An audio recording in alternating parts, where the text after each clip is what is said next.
Hello.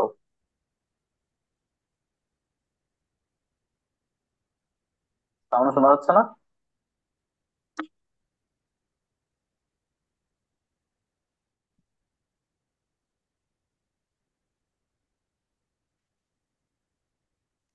আমার sound কি শোনা যাচ্ছে?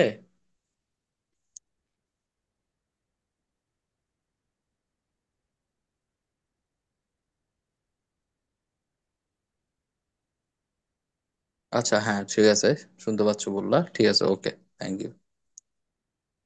আহ সবাই একটু 1 মিনিট অপেক্ষা করো, আমি একটু বাংলার তোমাদের যে সূচিপত্রটা আছে সেটা একটু ওপেন করব এখন।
তবে একটু অপেক্ষা করো, আমি ওপেন করতেছি না।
আশা করি এটা দেখতে পাচ্ছ।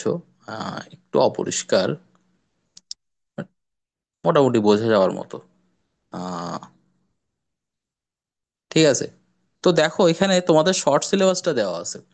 তো যেহেতু তোমরা সবাই, আমি আপাতত ধরে নিচ্ছি এখানে সবাই হচ্ছে এ ইউনিটের প্রিপারেশন নিচ্ছ, এ ইউনিটের বাইরে বাইরে তুমি হয়তো বিইডি ইউনিটের প্রিপারেশন নিচ্ছ, এরকম কেউ আসো এ ইউনিটের পাশাপাশি বিইডি ইউনিটের প্রিপারেশন নিচ্ছ?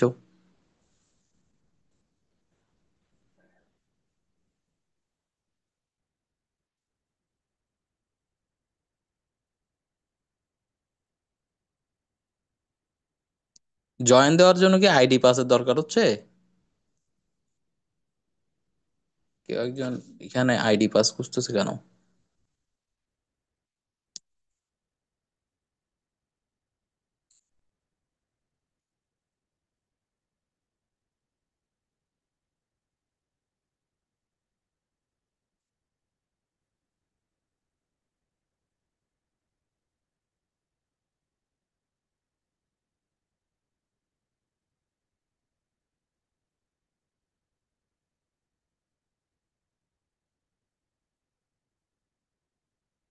আচ্ছা, ইমতিমা এলমা লেখা আছে যার নাম, তুমি কে জয়েন দিতে পারছো?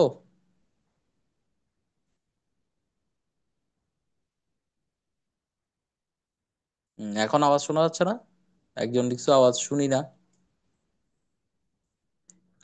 আমাকে একটু ক্লিয়ার করো, আওয়াজ শোনা যাচ্ছে? যাচ্ছে ভাইয়া যাচ্ছে। ওকে। আর আইডি পাস দরকার হবে না, আমি তো লিঙ্ক দিয়ে দিছি, লিঙ্ক দিয়ে ডাইরেক্ট জয়েন দেওয়া যাবে। হ্যাঁ।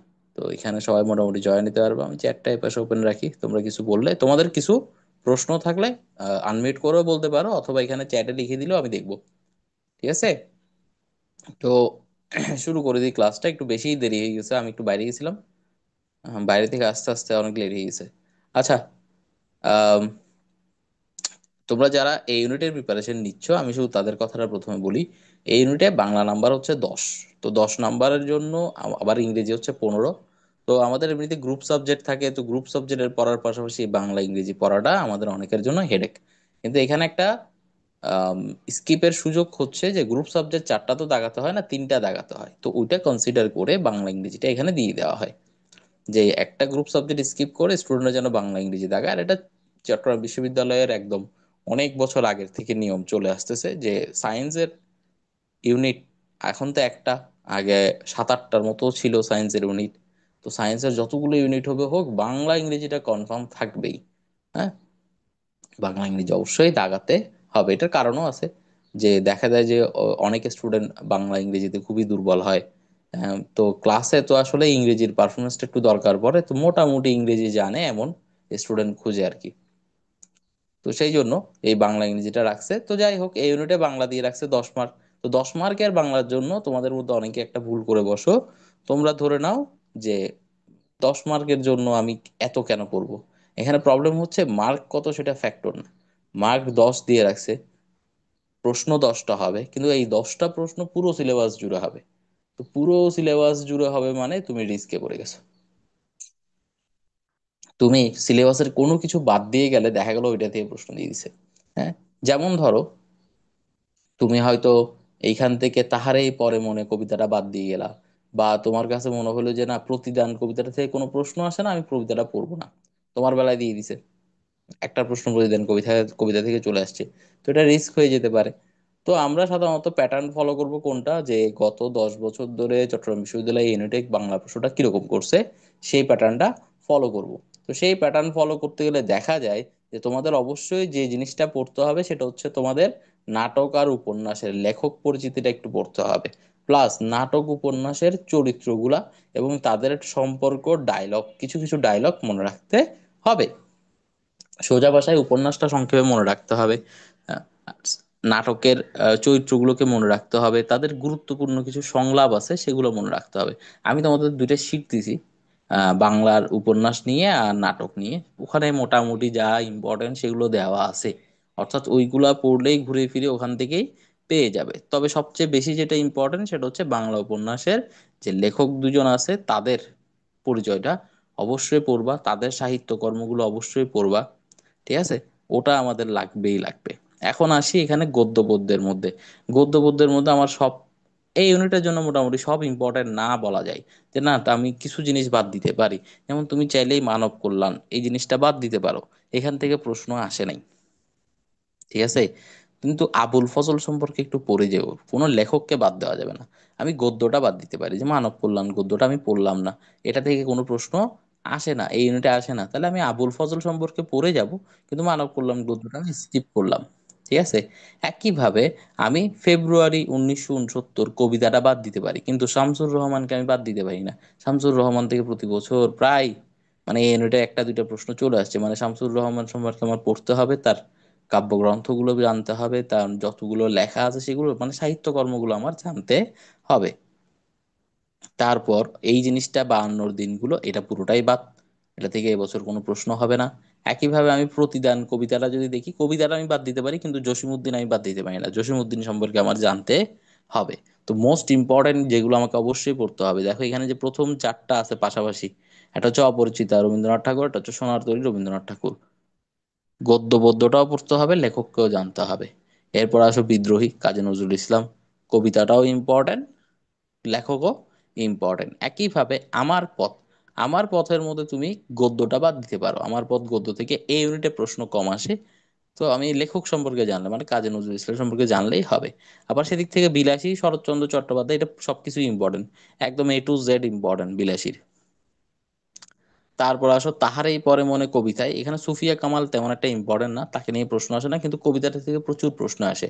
তাহারেই পরে মনে, এই কবিতাটা থেকে ঘুরিয়ে পেঁচিয়ে অনেকবার অনেক প্রশ্ন এই এই ইউনিটে আসছে, ঠিক আছে। আবার মানে বলতে পারো চিটা ইউনিভার্সিটির অন্যান্য ইউনিট গুলোতেও আসে, তাহারেই পরে মনে কবিতাটা আমাদের জন্য অনেক বেশি গুরুত্বপূর্ণ, যে আমরা এই কবিতাটা পড়বো। সুফিয়া কামাল সম্পর্কে না জানলেও তেমন চলতেছে, ওনার কাব্যগ্রন্থগুলো জেনে রাখবা, ঠিক আছে। তারপর হচ্ছে মাসি পিসি মানিক বন্দ্যোপাধ্যায়, এইটা মোস্ট ইম্পর্টেন্ট, এখানে লেখকও গুরুত্বপূর্ণ, গদ্য মানে যে গল্পটাও গুরুত্বপূর্ণ।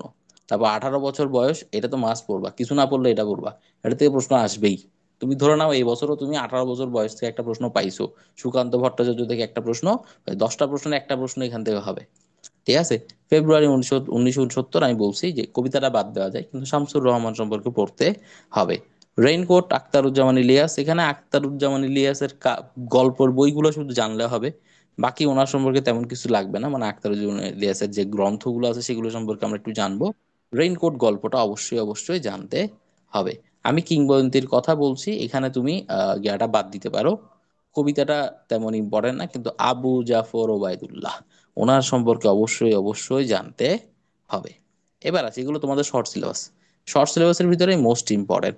বাকি শর্ট সিলেবাসের বাইরে যারা আছে, ঠিক আছে, বাইরে যেগুলো আছে এগুলো এই ইউনিটের জন্য তেমন ইম্পর্টেন্ট না।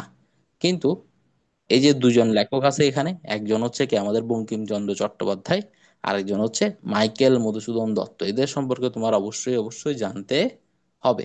যে আমাকে বঙ্কিমচন্দ্র চট্টোপাধ্যায় সম্পর্কে জানতে হবে, আমি গদ্যটা পড়বোই না, বাংলার নব্য লেখকদের প্রতি কি আছে না আছে আমি পড়বোই না, একদম ধরবোই না গদ্যটা, কিন্তু বঙ্কিমচন্দ্র মানে লেখক পরিচিতি আমাকে অবশ্যই A to Z পড়তে হবে ওনার।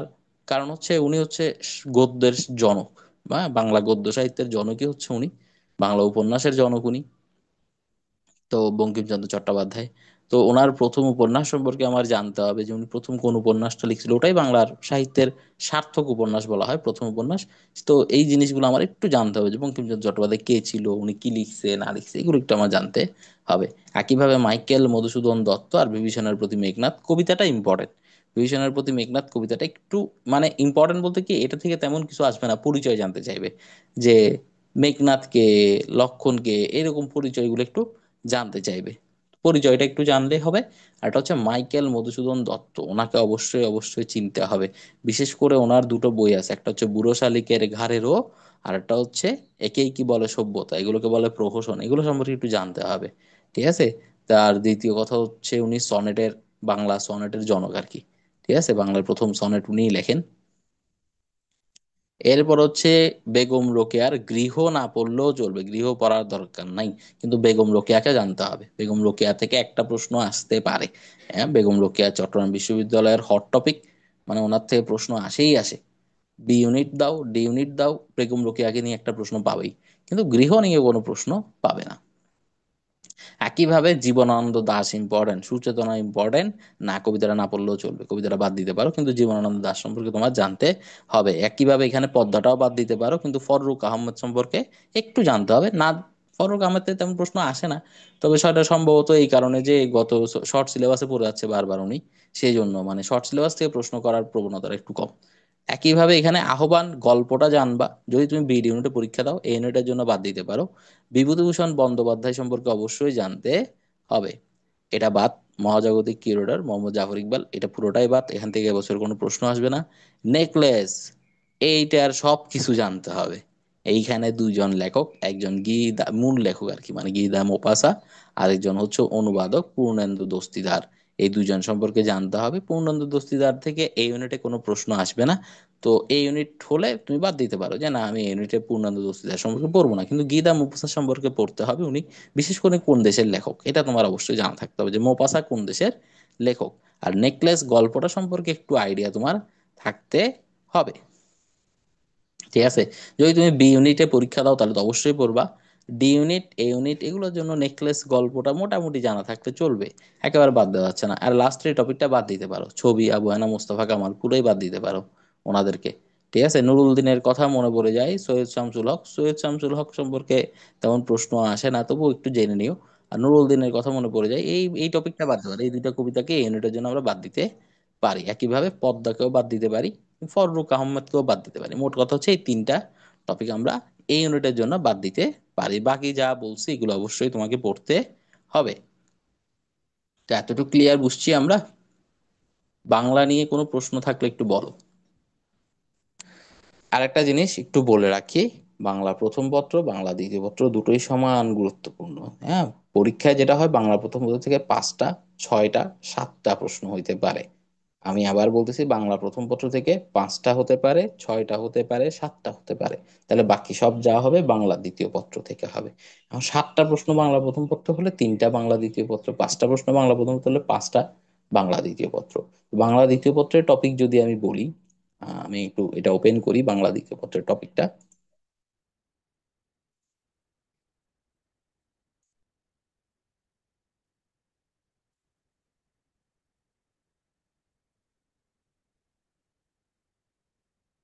আশা করি দেখতে পাচ্ছ। আহ, বাংলা দ্বিতীয় পত্রের এটা হচ্ছে, আমি বইটা নিয়েছি আর কি, অভিযাত্রী বইয়ের সূচিপত্রটা তোমাদের দেখাচ্ছি, দেখাতে যাচ্ছে আশা করি। না, দেখতে পাচ্ছ না?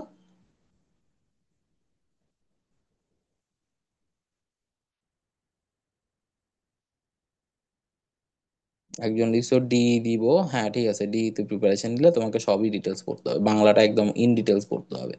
ঠিক আছে, তো আমরা যদি বলি যে ব্যাকরণের মধ্যে আমাকে কি সব পড়তে হবে, কোনো দরকার নাই, ব্যাকরণে একদম দুনিয়াদারি পড়ার আমার কোনো দরকার নেই। ক্রিয়ার কাল থেকে এই ইউনিটে তুমি কোনো প্রশ্ন পাবা না, তুমি বাদ দিতে পারো ক্রিয়ার কাল।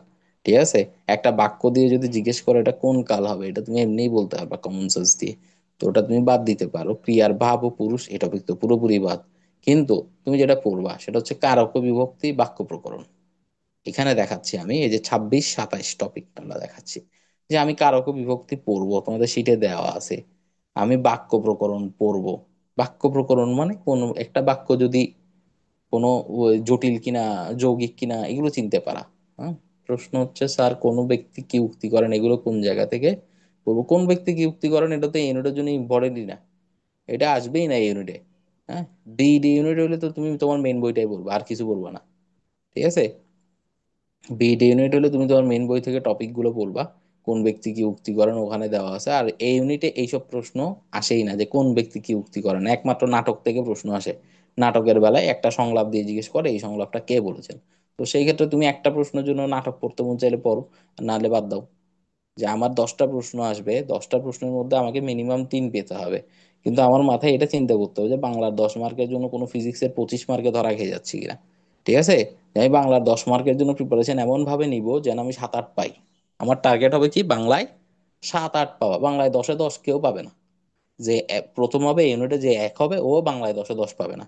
ও দেখা যাবে যে ওর ফিজিক্স কেমিস্ট্রি বায়োলজিতে কোথাও একটাতে নাম্বার কাটা গেছে, সাথে বাংলাতে ওর নাম্বার কাটা যাবে, ও তো ফিজিক্সে 25-এ 25 পাইছে, কেমিস্ট্রিতে 25-এ 25 পাইছে, এরকম হতে পারে যে প্রথম হয় তার বেলা এটা হয়। হ্যাঁ, এরকমটা হয়েছে যে ফিজিক্সে 25-এ 25, কেমিস্ট্রি 25, বাংলায় 10-এ 10 কেউ পায় না। হ্যাঁ, বাংলায় 10-এ 10 পাওয়ার সম্ভাবনা কম। ও তুমি দেখবা যে বাংলায় 10-এ 10 পেতে গেলে তোমার একদম এই আজকে না, মানে বাংলা পড়া শুরু করতে হবে সেই ইন্টার ফার্স্ট ইয়ার থেকে। যে আমি এত ভালো বাংলা পড়ছি যে আমার তো নাটক মুখস্থ, নাটকে কোন সংলাপ কার সেটা আমার মুখস্থ হয়ে গেছে, এরকম হলে তখন তুমি বাংলায় 10-এ 10। ঠিক আছে, ও তোমার চিন্তা করার দরকার নেই। এখন তাহলে আমরা বলতেছিলাম যে আমাদের ব্যাকরণের টপিকের মধ্যে কারক বিভক্তি পড়তে হবে, বাক্য প্রকরণ পড়তে হবে। প্রকরণ পড়তে হবে মানে একদম জটিল ভাবে, এই যে সরল জটিল যৌগিক বাক্য, এই জিনিসটা জানতে হবে। ঠিক আছে, বাকিগুলো আমার জানা দরকার নেই, উদ্দেশ্য বিধেয়, বাক্য রূপান্তর, বাক্যের অংশ শ্রেণী বিভাগ, এগুলো আমার লাগতেছে না। আমার জানতে হবে কি কোন বাক্যটা সরল, কোন বাক্যটা জটিল, কোন বাক্যটা যৌগিক।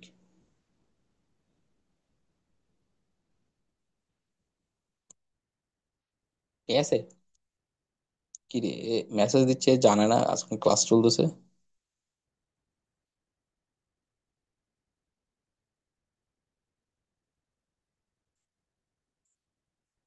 তুমি অনলাইন ক্লাসে নাই? এখন তো ক্লাস চলতেছে আমাদের।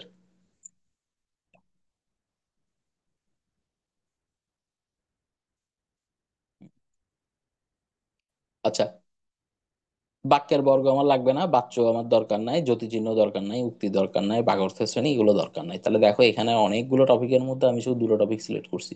একটা হচ্ছে কারক বিভক্তি, একটা হচ্ছে বাক্য প্রকরণ, এগুলো পড়লেই হয়ে যাবে। এবার আসো পদ প্রকরণ। পদ প্রকরণটা অ্যাকচুয়ালি এটা একটু রিস্কি টাইপের। আমি তোমাকে বলতে পারতেছি না যে বাদ দাও, আমি তোমাকে বলতে পারতেছি না যে পুরো ডিটেলসে পড়ো, কারণ পদ প্রকরণে মোটামুটি তোমাকে সবই জানতে হচ্ছে। ঠিক আছে, কোনটা কি কাকে বলে এই জিনিসগুলো একটু জানতে হবে, কোনটা যোজক পদ, আবেগ পদ, হঠাৎ করে একটা প্রশ্ন দিয়ে দিতে পারে। তবে সেই ক্ষেত্রে আমি তোমাকে বলবো, মানে বাংলা ব্যাকরণের জন্য যেটা সেফ সাইড, একদম সেফ সাইড, সেটা হচ্ছে যে আমি এই ইউনিটের জন্য বিডি ইউনিটের যে প্রশ্নগুলো আছে, বিডি ইউনিটে এত বছর 2 বছর গত 10 বছর যে বাংলা প্রশ্নগুলো হয়েছে সেগুলো সব পড়ে ফেলবো। তাহলে সব বাংলা ব্যাকরণ আমি ওখান থেকে কমন পেয়ে যাবো। বিডি ইউনিটে যদি আমি সবগুলো পড়ে ফেলি তাহলে ওখান থেকেই পেয়ে যাব। হ্যাঁ, আসতেছি আমি ব্যাকরণের ইতিহাসের ওদিকে। তো পদ প্রকরণটা তুমি একটু হালকা করে তোমাকে জানতে হবে, যদি মনে করো যে না আমার এটা ঝামেলা হয়ে যাচ্ছে তাহলে বাদ দিতে পারো। একটা প্রশ্ন আসলে আসলে ওটা যদি কমন সেন্স দিয়ে তোমার 9-10 বা ইন্টারে তুমি যতটুকু পড়ছো তা দিয়ে পারা যায় তাহলে পারবে।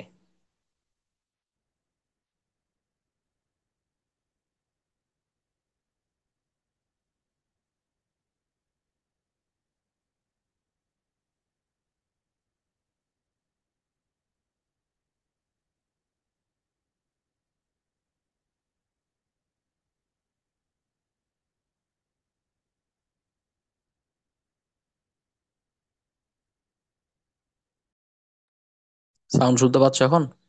শোনা যায় না স্যার বললো একজন। শুনতে পাচ্ছ এখন? আচ্ছা, হ্যাঁ এখন শুনতে পাচ্ছ। ঠিক আছে।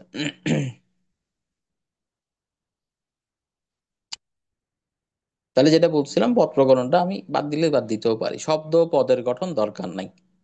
ঠিক আছে, প্রকৃতি প্রত্যয় এই জিনিসটা আমি কি বলবো, এটা মানে প্রকৃতি প্রত্যয় থেকে প্রশ্ন আসে এই চট্টগ্রাম বিশ্ববিদ্যালয়ে। এই এমনিতেও দেখবা চুস করে একটা দিয়ে দিছে, বলছে এটা কোন প্রত্যয় জয় গঠিত, এটা কোন, এখানে নিচের কোনটি ধাতু, এগুলো নিয়ে প্রশ্ন করে।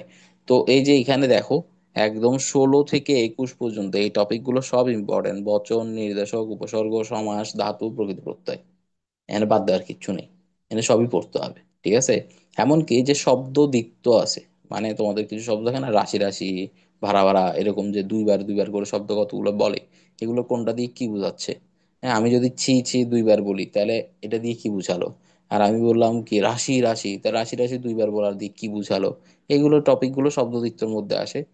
তারপর সংখ্যাবাচক শব্দ, নর নারীবাচক শব্দ, শব্দ সম্ভার, এগুলো সবই ইম্পর্টেন্ট। সন্ধি সবচেয়ে বেশি ইম্পর্টেন্ট, যে আমি সন্ধি আর সমাজ তো অবশ্যই পড়তে বলবো, যে তুমি কিছু পড়ো নাই তুমি সন্ধি সমাজ পড়ে আসো প্লিজ। তুমি কিচ্ছু না পড়লেও তুমি সন্ধি আর সমাজটা অবশ্যই অবশ্যই পড়বা। নত্য সত্য বিধান কখনো আসে কখনো আসে না, অতটা ইম্পর্টেন্টও না। তারপর হচ্ছে ধ্বনি পরিবর্তন, একেবারেই পড়ার দরকার নাই, এটা বাদ। ধ্বনি পরিবর্তন পুরোপুরি বাদ। বর্ণের উচ্চারণ বাদ, ধ্বনীয় বর্ণ বাদ, বাকযন্ত্র বাদ। যেটা পড়বো সেটা হচ্ছে বাংলা ব্যাকরণ। এই বাংলা ব্যাকরণ টপিকটা পড়বো, ভাষা ও বাংলা ভাষাটা পড়বো। ব্যাকরণটা পড়তে হবে, ব্যাকরণের ইতিহাস পড়ার দরকার নাই। হ্যাঁ, ব্যাকরণ কোথা থেকে তৈরি হয়েছে, কিভাবে তৈরি হয়েছে, জাস্ট প্রথম বাংলা ব্যাকরণ কে লিখছে এটা জানতে হচ্ছে। ঠিক আছে, প্রথম বাংলা ব্যাকরণ কে লিখলো, আর ইংরেজিতে কে লিখছে, বাংলায় কে লিখছে, এতটুকু।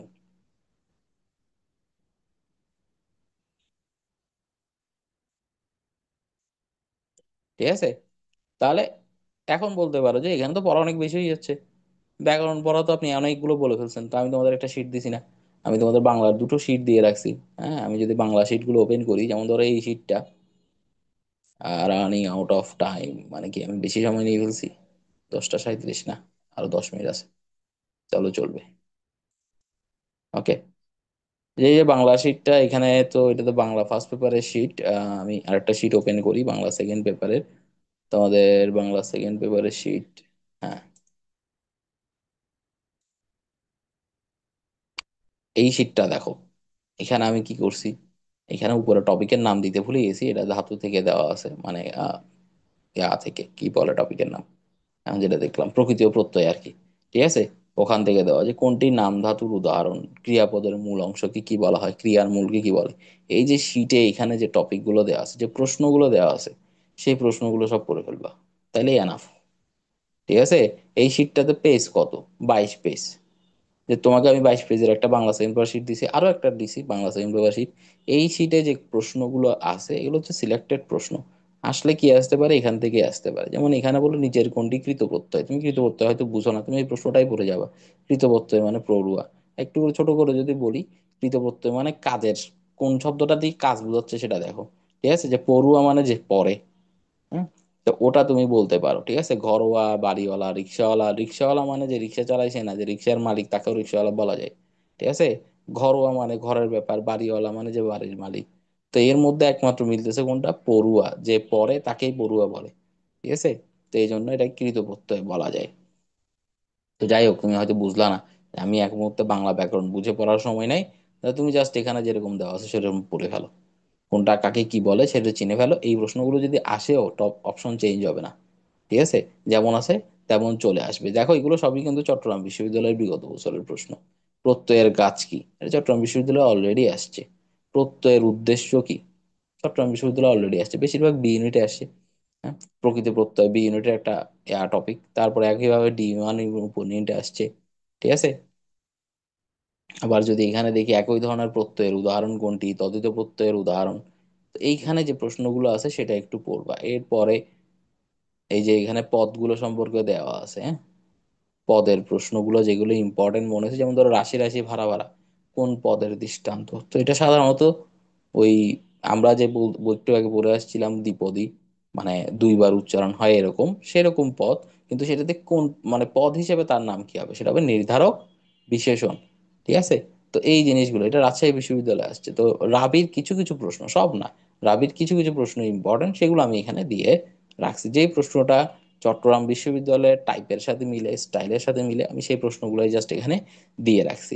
ঠিক আছে, তো তুমি এই প্রশ্নগুলো যদি মোটামুটি পড়ে যাও, শুধু যে ইউনিট কভার হবে তা না, আমি অন্তত এটা বলতে পারি যে এখান থেকে বিড ইউনিটও বাংলা কমন পেয়ে যাবে। এখানে যেগুলো দিয়ে রাখছি বিড ইউনিটেও তোমার বাংলা অনেকটা কভার হয়ে যাবে। তবে কেউ যদি বি ইউনিটের প্রিপারেশন নেয়, আমি তাকে বলবো যে তুমি বাংলা খুব ভালো মতো পড়বে। বি ইউনিটের প্রিপারেশনের জন্য কেউ একজন যদি বাংলাতে ফাঁকি দেয়, সে ব্যাকরণ না বুঝে পড়ে, বাংলার গদ্য পদ্যগুলো একদম ডিপ লেভেলে না পড়ে, বি ইউনিটের বাংলা ভালো করাটা টাফ হয়ে যাবে। ঠিক আছে, দেখো তুমি প্রশ্ন ব্যাংক করতে গেলে তুমি দেখবা যে 30-এ 15 তুমি এমনিতে পাচ্ছ। বিড ইউনিটের কথা বলতেছি, 30-এ 15 তুমি ঠুসটাস পেয়ে যাবা, 20ও পেয়ে যেতে পারো, কিন্তু এরপর আর লাগাতে পারবে না। মানে 20 নাম্বারটাকে 25-এ নিতে, 28-এ নিতে অনেক কষ্ট হয়ে যাবে তোমার। হ্যাঁ, এই ইউনিটের জন্য তো আসলে আমার বাংলা 10 মার্ক, আমার অতটা বুঝারও দরকার নাই, কিছু করার দরকার নাই। এখান থেকে যা কমন পাই, আমি 10-এ 7-8 পেলেই হলো। 10-এ কত লাগবে আমার? 7-8। রাবির প্রশ্ন কি চবি কপি করে? কারণ সেটা দেখলাম বেশিরভাগ প্রশ্ন রাবির কপি করে বলে না, এটাকে বলে সেম টপিক থেকে দেয়। ঠিক আছে, এখানে যে প্রশ্নটা আসে ওই প্রশ্নটা আবার চবিতেও চলে আসবে। কপি হয় না কেন? অপশন পাল্টে যায়। ঠিক আছে, অপশনের মধ্যে সঠিক উত্তরটা থাকে, বাকি তিনটা পাল্টে যায়। তুমি প্রশ্ন সেম বলতে পারবে না, তখন তুমি ধরা খেয়ে যাবা যে তুমি চিনতেই পারো না হয়তো বা প্রশ্নটাকে। দ্বিতীয়ত প্রশ্নের ভাষা পাল্টে গেল। যেমন ধরো এখানে করছিলাম শব্দটি যে ধরনের অতীতকাল, এটা রাজশাহী বিশ্ববিদ্যালয়ে আসছে সামনে যেটা আছে। হ্যাঁ, করছিলাম শব্দটি যে ধরনের অতীতকাল এটা বলছে। হ্যাঁ, তোমাকে উল্টা প্রশ্ন করবে, তোমাকে বল নিচের কোনটি অতীতকাল, করছিলাম, করছে, করেছি সবগুলো থাকবে। তাহলে তোমার মনে রাখতে হবে যে প্রশ্নের শব্দটাও ইম্পর্টেন্ট। তো তোমাকে চিনতে পারতে হবে যে তুমি তখন এসে আমাকে বলতেই পারো যে আপনার প্রশ্ন থেকে কিছু আসে নাই, কিন্তু আমি বলবো কি আরে আমার প্রশ্ন থেকে কমন আসছে, দেখো করছিলাম শব্দটি এখানে আছে অতীতকাল, এটাই দিয়ে দিছে দেখো। ঠিক আছে, তোমাকে প্রশ্ন করবে নিচের কোনটি অতীতকাল, ওখানে অপশনে করছিলামও থাকবে, তো ওটা তোমাকে দাগাতে হবে। তো আমি তো তখন বলবো যে এই দেখো আমার শীত থেকে কমন পড়ছে, আর তুমি বলবো যে না না আমি তো কিছু কমন পাইনি। এটা আমাদের যার যার আন্ডারস্ট্যান্ডিং আর কি। ঠিক আছে, আমি তো খুশি যাবো আমার শীত থেকে আসছে, আর তুমি ধরা খাবা আর কি, মনোযোগ দিয়ে যদি না পারো।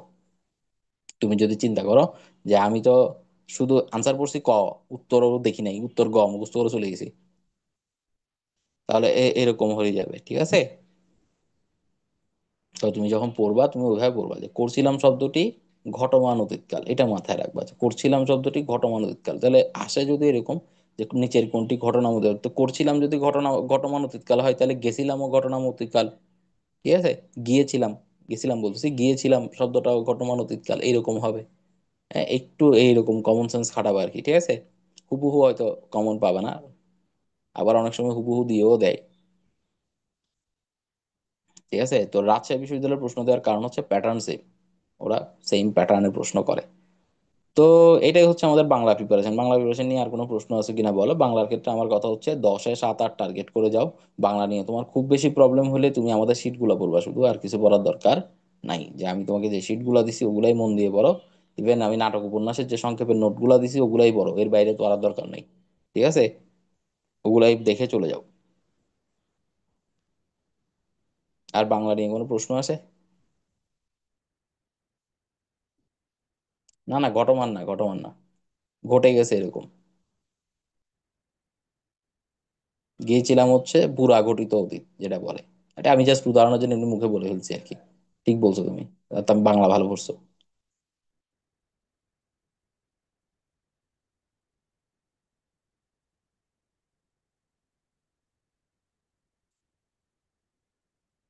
বাংলা নিয়ে আর কারো কোনো প্রশ্ন আছে?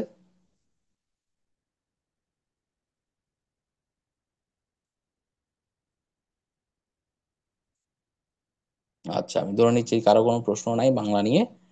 তাহলে এবার একটু ইংরেজিতে যাই। ইংরেজির ক্ষেত্রে তোমাদের জন্য, তোমাদের বাইবেল বলা যায়, যে এ ইউনিটের স্টুডেন্টদের জন্য এটা বাইবেল।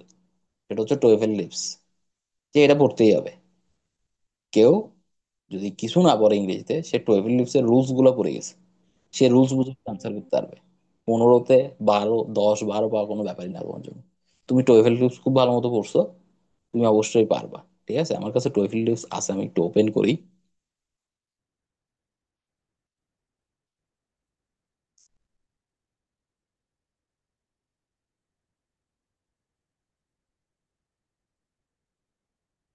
এই টোয়েফেল টিপস, একটু ইন্ডেক্সে যাই। আমি যদি ইন্ডেক্সটা দেখি, ঠিক আছে। আচ্ছা, আমাদের মিটিং এর টাইম, এই জুমের নিয়ম হচ্ছে 40 মিনিট, এটা যদি অফ হয়ে যায় আমি আবার রিওপেন করব। তো তখন তোমরা আবার একটু জয়েন দিবে আর কি। ঠিক আছে, আমি আধা ঘন্টা বেশি, হয়তো আর আধা ঘন্টা আছি, এরপর অফ করে দিচ্ছি। ঠিক আছে, তো এই যে টোয়েফেল লিভসে দেখো, টোয়েফেল লিভসে আমি তোমাদের একটা দাগানো শিট দিছি। ঠিক আছে, টোয়েফেল লিভসে মানে তোমাদের জন্য ইম্পর্টেন্ট ইম্পর্টেন্ট রুলস যেগুলো ওগুলা, তোমার হাতে যদি সময় কম থাকে বা তুমি যদি অন্য কোনো বই অলরেডি পড়ে ফেলছো, যে ভাই আমি মাস্টার বই পড়তেছি, আমি ইংলিশ ফর কম্পিটিটিভ এক্সাম পড়তেছি, বা আমি অ্যাপেক্স পড়তেছি, বা আমার মেডিকেলের শিট আছে, মেডিকেলের প্রিপারেশন নিয়েছিলাম, আমার কাছে রেটিনার শিট আছে, আমার কাছে অন্য কোনো উন্মেষের শিট আছে, ভেরি গুড, যার সিট আছে পড়ে ফেলো। মেডিকেলের ইংরেজি, চট্টগ্রাম বিশ্ববিদ্যালয়ের এই ইউনিটের ইংরেজি, এরা হচ্ছে ভাই ভাই, এদের মধ্যে কোনো পার্থক্য নাই, সেম টু সেম। ওখানে যা পড়ছো এখানের জন্য তাই পড়বা। প্রশ্ন ডিফারেন্ট হয়, এটা আলাদা ব্যাপার, কিন্তু গ্রামারের টপিক সেম। এখন বলতেছে ইংরেজি পরীক্ষার টাইম বলে 1 ঘন্টা বাড়াই দিতাম। আচ্ছা, একটু পরে দেখতেছি এটা। তো আমরা কি করব, যে আমাদের যাদের অন্য বইগুলা পড়া হয় নাই, আমরা যদি সময় থাকে, আমার কাছে মনে হচ্ছে আমার কাছে সময় আছে, তাইলে আমি তোমাকে যে শীটটা দিছি, দাগানো শীট, তোমাদের যেটা দেওয়া আছে, লিঙ্ক শেয়ার করছিলাম, কেউ না পেয়ে থাকলে জ্ঞাতে জিজ্ঞেস করবা, এই টেলিগ্রামে জিজ্ঞেস করবা, আমি আবার সেই লিঙ্ক দিয়ে দিব। ঠিক আছে, গতকালই দিছি, পাওয়ার কথা সবার। তো ওইটা অবশ্যই, ওটা অবশ্যই কি করবা, পুরোটা পড়ে ফেলবা, ওখানে যা যা রুলস আছে এগুলো পড়ে ফেলবা। দ্বিতীয়ত, মেইন যে বইটা আছে, ওখান থেকে আমি তোমাদের বলবো তোমরা উদাহরণগুলো, এক্সাম্পল গুলো, রুলস এর, যেমন ধরো 6 নাম্বার টপিকটা নেই, সাবজেক্ট ভার্ব এগ্রিমেন্ট। তারপর এখানে যে না, নো, আইদার, নাইদার রুলস গুলো আছে, জিরান্স এর subject, collective nouns, A number of, the number of, এখানে নিচে বলতেছি এই টপিক গুলোর কথা বলতেছি আমি। নিচের দিকে দেখবা 6 দিয়ে যে টপিক গুলো দেওয়া আছে, এই যে টপিক গুলো, এগুলো মোস্ট ইম্পর্টেন্ট কিছু টপিক।